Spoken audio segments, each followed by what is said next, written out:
Bonjour, c'est Marc Vandamme, le président de Home Energy. Nous sommes au siège de l'association, comme vous pouvez voir là. Alors là, il y a la voiture qui est tweety, tout, qui est le contexte, quoi, les arbres, les miscanthus qu'il va falloir bientôt couper là. Et alors donc là, j'ai une petite parcelle qui est située à exposé nord-ouest. Alors je vais couper un peu, je vais faire le coiffeur. Je vais couper un peu les arbres de la pampa, les faire sécher, ça pourrait pas, pour dégager un petit peu. Là, il y a à peu près donc une surface de 2 à 3 mètres carrés. L'année dernière, donc j'avais planté au moins, j'avais des terres, des pommes de terre germées. Je dis bon, c'est bête de les, c'est pas facile de les consommer. J'ai dit je vais les planter. Donc j'ai planté 30 pieds. Je vous montrerai une fois planté ce que ça donne. Je vais faire ça vers le 15 avril là. Euh, Bientôt là. Et puis donc j'ai récolté, j'avais planté le 23 août, donc 30 pieds de pommes de terre, c'était très serré. Et là ça donnait des petites pommes de terre grenaille et puis des pommes de terre nouvelles, je les ai lavées bien, ça, des bonnes pommes de terre. Alors je les ai laissées tout l'hiver et quand il a gelé, bon j'étais un petit peu pris au dépourvu là, j'avais pas prévu. Mais j'ai ramené des feuilles mortes après, j'étais dans la forêt, ouais, je vais vous montrer. D'ailleurs, il s'agrège un peu les feuilles. J'avais recouvert de feuilles mortes pour isoler du froid, pour pas qu'il gèle de trop. Bon, j'ai eu chaud parce que je me suis pris un peu tard, il avait déjà gelé, mais ça va, ils n'ont pas été endommagés. Puis en plus, ça permet de le laisser stocker dans la terre pour pas qu'il germe, quoi. Donc là, cette année, je vais essayer de faire une expérience vers deux récoltes.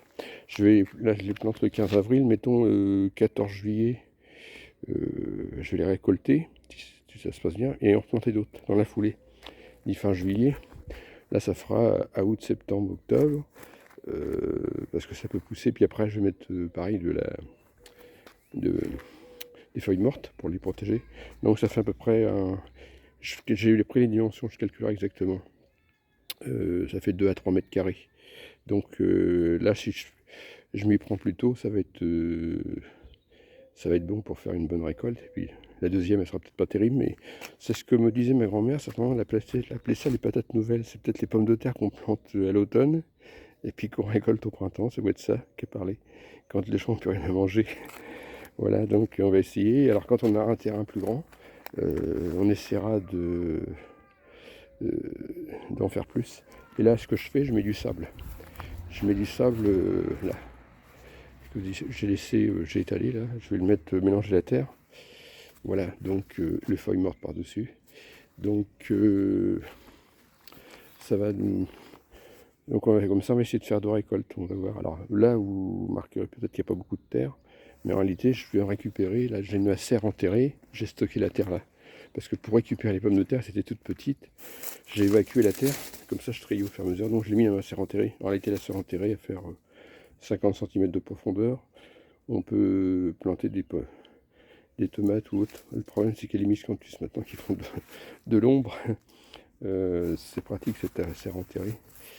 Voilà donc voilà ce que ça va donner. Donc quand je vais les planter, une fois que je les aurai plantés, je vous ferai voir les rangs. Je vais essayer d'en replanter 30. J'avais fait un petit croquis pour faire ça. Donc à la prochaine vidéo au moment de la plantation.